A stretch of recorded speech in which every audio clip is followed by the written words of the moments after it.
नमस्कार, पटेल ट्यूटोरियल के YouTube channel में आप सभी का स्वागत है। आज हम लोग CNA सीरीज में छत्तीसगढ़ घटनाक्रम के 6वें सीरीज में चर्चा करने वाले हैं। तो चलिए आइए आज का सीरीज हम शुरुआत करते हैं और हमारा पहला टॉपिक है श्री रामलला दर्शन। जैसा कि हम सभी जानते हैं कि 22 जनवरी को अयोध्या में श्री रामलला का प्राण प्रतिष्ठा होने जा रहा है और वर्तमान में छत्तीसगढ़ में जो भाजपा का सरकार है उनके घोषणा पत्र में उल्लेखित था कि हम राज्य के निवासियों को अयोध्या में श्री रामलला का दर्शन कराएंगे। इसी बातों को लेकर के छत्तीसगढ़ के मंत्रियों के बीच में चर्चा हुई और ये कहा गया कि हर साल प्रत्येक वर्ष 20,000 दर्शनार्थियों को श्री रामलला का दर्शन कराएंगे। इसके लिए पात्रता रखा गया है कि छत्तीसगढ़ का निवासी होना चाहिए, उम्र 18 से लेकर के 75 वर्ष तक की आयु होना चाहिए, साथ ही साथ में याद रखिएगा वो मेडिकल फिट हो। अब इसी बातों को लेकर के अगर हम बात करते हैं तो पहले चरण में याद रखिएगा केवल 55 वर्ष से ऊपर के आयु को इसमें पात्रता मिली है। इसलिए ध्यान रखें कि हर साल 20,000 दर्शनार्थियों को दर्शन कराएंगे। प्रथम चरण में 55 वर्ष से ऊपर होना चाहिए, उनको हम दर्शन कराएंगे। हालांकि इसमें पात्रता 18 वर्ष से लेकर के 75 वर्ष की आयु के लोग रहेंगे। छत्तीसगढ़ के मूल निवासी होना चाहिए, साथ ही साथ में जिला मेडिकल बोर्ड द्वारा स्वास्थ्य परीक्षण में सक्षम पाए जाएंगे तो हम इनको दर्शन कराने ले जाएंगे। आया बात समझ में क्लियर है? याद रखिएगा प्रत्येक जिले में कलेक्टर की अध्यक्षता में एक समिति भी बनाई जाएगी। इसी कड़ी में कैबिनेट मंत्रियों के बीच में वार्तालाप बात हुई है, तो ये हमारे लिए बहुत इंपॉर्टेंट है। ध्यान रखिएगा प्रथम चरण में 55 वर्ष से ऊपर के आयु को आपका इसमें रखा गया है कि दर्शन कराने के लिए। क्लियर है? हालांकि पात्रता 18 से 75 वर्ष तक की आयु के लिए है। क्लियर है? तो हमारा नेक्स्ट टॉपिक है वो है आपका महाधिवक्ता एडवोकेट जनरल। अभी हाल ही में छत्तीसगढ़ में एडवोकेट जनरल महाधिवक्ता के रूप में प्रफुल्ल भारत जो है उनकी नियुक्ति की गई है। ध्यान रखिएगा महाधिवक्ता जो होते हैं वो राज्य के सर्वोच्च विधि अधिकारी होता है। अनुच्छेद 165 के अंतर्गत राज्यपाल राज्य के सर्वोच्च विधि अधिकारी के रूप में याद रखिएगा महाधिवक्ता को नियुक्त करते हैं। ये राज्यपाल के प्रसाद पर्यंत अपने पद पर धारण करते हैं और राज्य के प्रमुख को विधि से संबंधित जानकारी या इनको परामर्श उपलब्ध कराने का काम करते हैं। क्लियर है? ध्यान रखिएगा ये बहुत ही इंपॉर्टेंट हो सकते हैं। प्रफुल्ल भारत या सतीश चंद्र वर्मा का स्थान लेंगे, महाधिवक्ता है। क्लियर है? ठीक। इसके बाद हमारा जो नेक्स्ट टॉपिक है वो है मनोहर गौशाला। मनोहर गौशाला जो है वो खैरागढ़ पर स्थित है। खास बात ये याद रखिएगा कि यहाँ पर जो कामधेनु माता सौम्या के गोबर से चटाई बनाई गई है, ये चटाई जो है वो प्रधानमंत्री को भेंट की जाएगी। खास बात ये रहेगा कि ये जो चटाई होगा वो गोबर से, गौमूत्र से निर्मित किया गया है। इसकी जो आकार अगर हम देखेंगे, साइज देखेंगे तो 6 बाई 4 फीट की जो है ये चटाई होगी।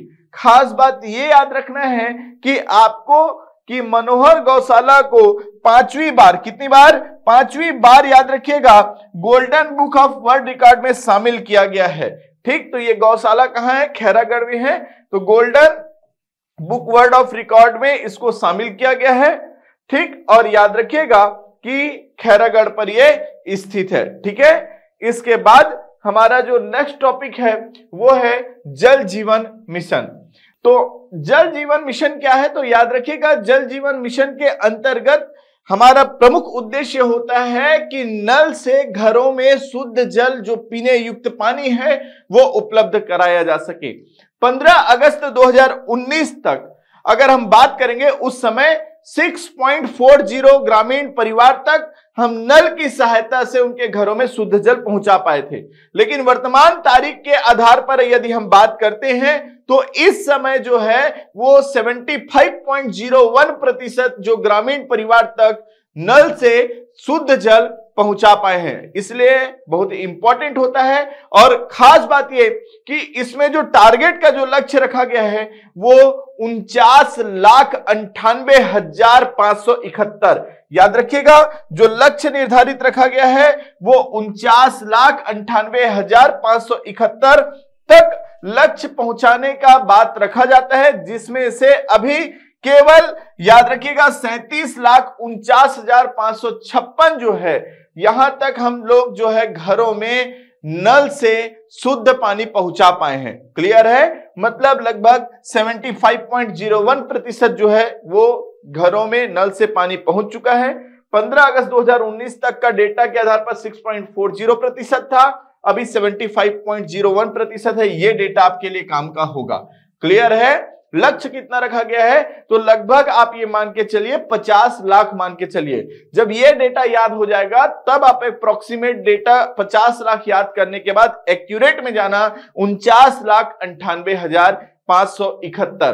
क्लियर हुआ, तो याद रखिएगा ये काफी इंपॉर्टेंट है, जिसमें ये उल्लेखित भी है कि 3,19,471 जो है वो 15 अगस्त 2019 तक था। आज की तारीख तक 37,49,556 है। 49,98,571 घरों तक पेयजल कनेक्शन का लक्ष्य निर्धारित किया गया है। उम्मीद करता हूं कि ये चीजें आपको समझ में आया होगा। अभी के वर्तमान डेटा पे आधार पे 75% याद रखिएगा। क्लियर है, छत्तीसगढ़ में। ठीक, अब इसके बाद जो हमारे लिए सबसे काफी इंपॉर्टेंट जो हमारे प्रतियोगी परीक्षा के दृष्टिकोण से हो सकता है वो है आपका स्वच्छ सर्वेक्षण 2023 का रिपोर्ट।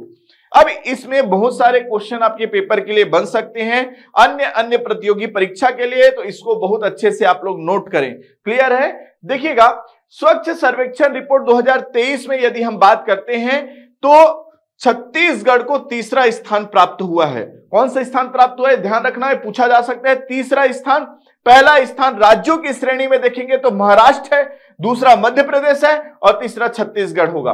तो ध्यान रखिएगा, नई दिल्ली के भारत मंडपम में जो है विष्णुदेव साय जी हमारे मुख्यमंत्री को और उप मुख्यमंत्री अरुण साव जी को ये पुरस्कार वितरण किया गया है, जिसमें राज्य का स्थान, राज्यों की श्रेणी में छत्तीसगढ़ का स्थान जो होगा वो तीसरा होगा।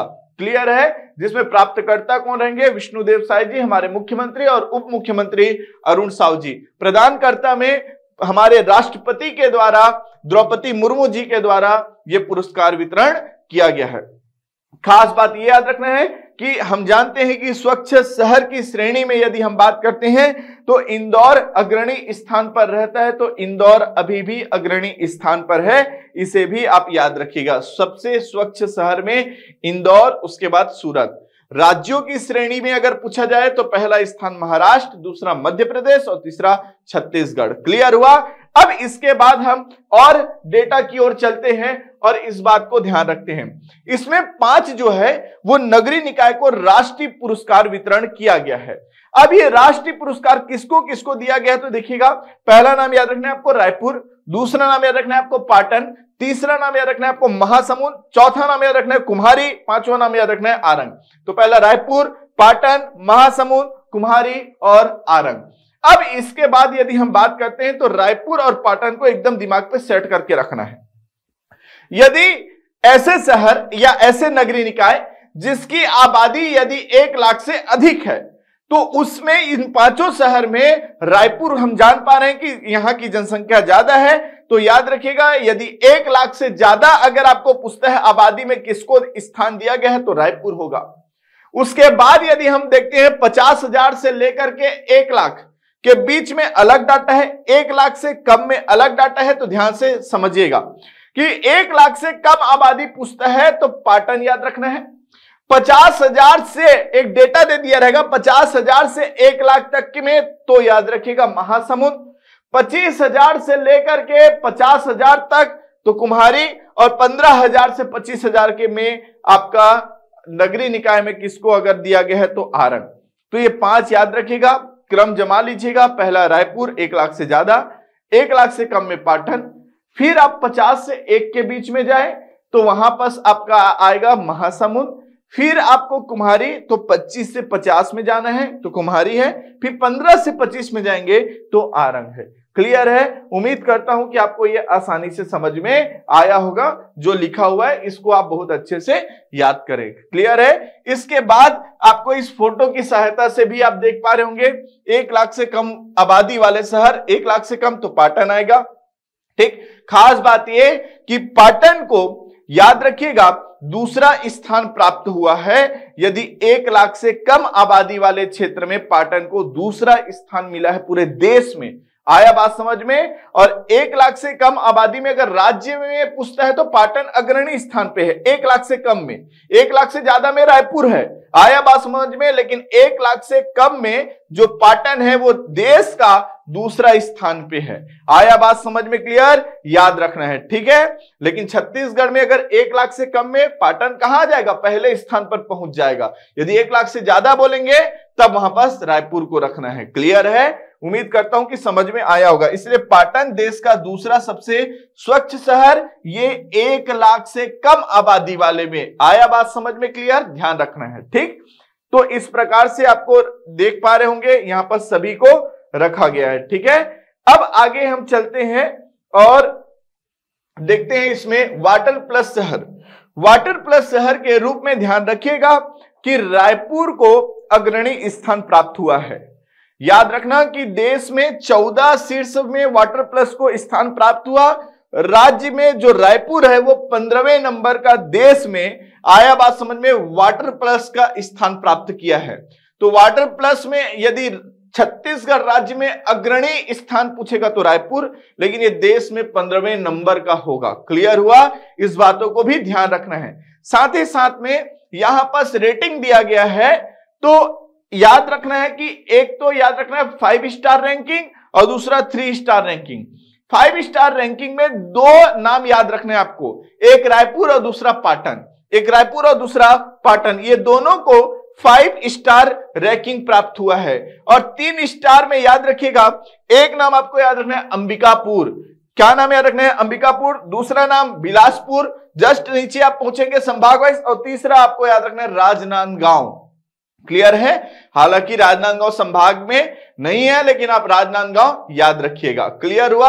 एक अंबिकापुर, दूसरा बिलासपुर और तीसरा कौन सा याद रखिएगा? राजनांदगांव। क्लियर हुआ? तो ये आप 5 स्टार रैंकिंग में 2, 3 स्टार में ये। प्रदेश में एकमात्र शहर जो वाटर प्लस श्रेणी में शामिल हुआ वो है कौन? रायपुर। ठीक, इसके बाद हम चलते हैं और आगे देखते हैं लाइचा चावल। जो लाइचा चावल है वो काफी इंपॉर्टेंट हो गया है। इसका अन्य नाम संजीवनी नाम दिया गया है। क्यों नाम संजीवनी दिया गया है? तो इसको आइए समझते हैं कि बस्तर में जो लाइचा का जो चावल की एक प्रजाति है, ये जो है वो कैंसर के इलाज के लिए सबसे उपयुक्त माना जा रहा है। कैंसर रोगी व्यक्ति को यदि लाइचा चावल जो है वो दिया जाता है तो उनके इम्यूनिटी सिस्टम को, प्रतिरोधक क्षमता को बढ़ाने का काम कर रहा है। याद रखिएगा, इसीलिए ये लाइचा चावल जो है वो संजीवनी के नाम से फेमस हुआ है। और ये चावल कहां? तो ये बस्तर का लाइचा चावल आपको याद रखना है। क्लियर हुआ? जो शरीर का प्रतिरोधक क्षमता को बढ़ाता है, कैंसर को बढ़ाने से रोकने का काम ये करेगा, क्योंकि इम्यूनिटी सिस्टम को क्या कर देता है? आपका बढ़ा देता है। हमारे छत्तीसगढ़ में एकमात्र कृषि विश्वविद्यालय, इंदिरा गांधी कृषि विश्वविद्यालय के वैज्ञानिकों के द्वारा इस उन्नत किस्म का जो प्रजाति है चावल, कौन सा? संजीवनी, जिसका नाम लाइचा, वो भी कहां का? बस्तर का, इनको खोजे हैं। और इसके लिए ये काफी लाभदायक साबित हो पा रहा है कैंसर के रोगियों के लिए। क्लियर हुआ? तो आप इसे भी याद रखेंगे। इसके बाद यदि हम आगे चलते हैं तो वो है आपका खेलो इंडिया सेंटर्स। अभी हाल ही में 7 नए खेलो इंडिया सेंटर्स जो है वो उनको मंजूरी प्राप्त हुआ है। अब ये 7 कौन कौन से होगा, कहां होगा? तो याद रखिएगा, जो आदिवासी अंचल होंगे इनमें खिलाड़ियों की प्रतिभा को निखारने के लिए, उनको प्रशिक्षण देने की सुविधा के लिए खेलो इंडिया जो सेंटर है उनका शुभारंभ या उनको मंजूरी प्रदान प्राप्त हुआ है। इसके बाद अब छत्तीसगढ़ में 31 जिलों पर खेलो इंडिया सेंटर्स खुल जाएंगे। आया बात समझ में? क्लियर है? तो अब प्रदेश में कुल 31 जिला में खेलो इंडिया सेंटर्स होंगे। इस बातों को भी ध्यान रखना। आइए समझते हैं कि कहां कहां पर, तो ध्यान रखिएगा ये सभी आदिवासी क्षेत्र होंगे। ठीक, तो एक याद रखना है आपको कोंडागांव, दूसरा आपको याद रखना है सारंगढ़, तीसरा आपको याद रखना है शक्ति, फिर गौरेला, पेंड्रा, मरवाही, मनेन्द्रगढ़, चिरमिरी, भरतपुर, कबीरधाम और कोरिया। तो चलिए फिर हम इसको याद कैसे करते हैं, इसको भी हम लोग थोड़ा समझ लेते हैं। तो इसके लिए आपको आसान ट्रिक ये याद रखना है, आप 3 बार के लिख देना है, 3 बार के। तो एक कोरिया हो गया, एक कबीरधाम हो गया और एक कोंडागांव हो गया। उसके बाद आपका एक जीपीएम और एमसीबी, ये 3-3 नाम वाले 2 हो गए, और 2 एस रखना है, एक सारंगढ़ और एक क्या हो जाएगा आपका शक्ति हो जाएगा। अब हम इसको अच्छे से याद करते हैं, ध्यान दीजिएगा। जहां पर आप कोंडागांव देख पा रहे हैं, कोंडागांव, तो कोंडागांव में क्या होगा आपका तीरंदाजी, मतलब याद रखिएगा ये खेलने के लिए सेंटर स्थापित होगा। सारंगढ़ और शक्ति दोनों जो एस है, यहां पर फुटबॉल खेला जाएगा। दोनों एस मतलब सारंगढ़ और शक्ति दोनों में याद रखिएगा। अब देखिएगा जो दोनों नाम है, गौरेला पेंड्रा मरवाही और मनेन्द्रगढ़ चिरमिरी भरतपुर, इसके साथ साथ में आप कबीरधाम लेकर के चले, इन तीनों में कबड्डी है, तीनों में क्या है आपका कबड्डी है, ठीक। और कोरिया में आप याद रखिएगा बैडमिंटन। तो इस प्रकार से खेलो इंडिया के तहत प्रशिक्षण देने के लिए ये सेंटर, मतलब इस खेलों के लिए ये खास रहेंगे, इसलिए आपको याद रखना है। तो आप याद करेंगे कोंडागांव में तीरंदाजी, क्लियर हुआ। कोरिया चले गए और कोरिया गए तो वहां पर आप क्या खेलोगे, तो बैडमिंटन, कोरिया में बैडमिंटन, ठीक। कबीरधाम में क्या खेलेंगे, तो कबड्डी, ठीक है। इसके बाद गौरेला पेंड्रा मरवाही एमसीबी, ये दोनों 3-3 नाम है, तो यहां भी कबड्डी। ऐसे समझ लो यहां बहुत ज्यादा लोग हैं, तो ज्यादा लोग वाला खिलाड़ी कौन हो गया आपका, कबड्डी खेलना है, ठीक। फिर सारंगढ़ और शक्ति दोनों ऐसे फुटबॉल खेलना है। आया बात समझ में क्लियर। तो इस प्रकार से याद रखना है, 7 नए जो जिले हैं उनको खेलो इंडिया में शामिल करने के बाद अब प्रदेश में 31 जिले हो जाएंगे जहां खेलो इंडिया सेंटर की स्थापना हो जाएगी। आया बात समझ में, क्योंकि इन 7 को अभी मंजूरी प्रदान किया गया है, क्लियर। तो इस बातों को भी आप विशेष तौर पर ध्यान रखेंगे। उम्मीद करता हूं कि आपको आसानी से आज का सीरीज समझ में आया होगा, जो आपके पेपर के लिए काफी उपयोगी हो सकता है, क्लियर है। तो आज के सीरीज में हमको इन सभी बातों को याद रखना था और एक बढ़िया शॉर्ट नोट्स बनाइएगा जिससे आप बार बार इसे रिवीजन कर पाए। Thank you.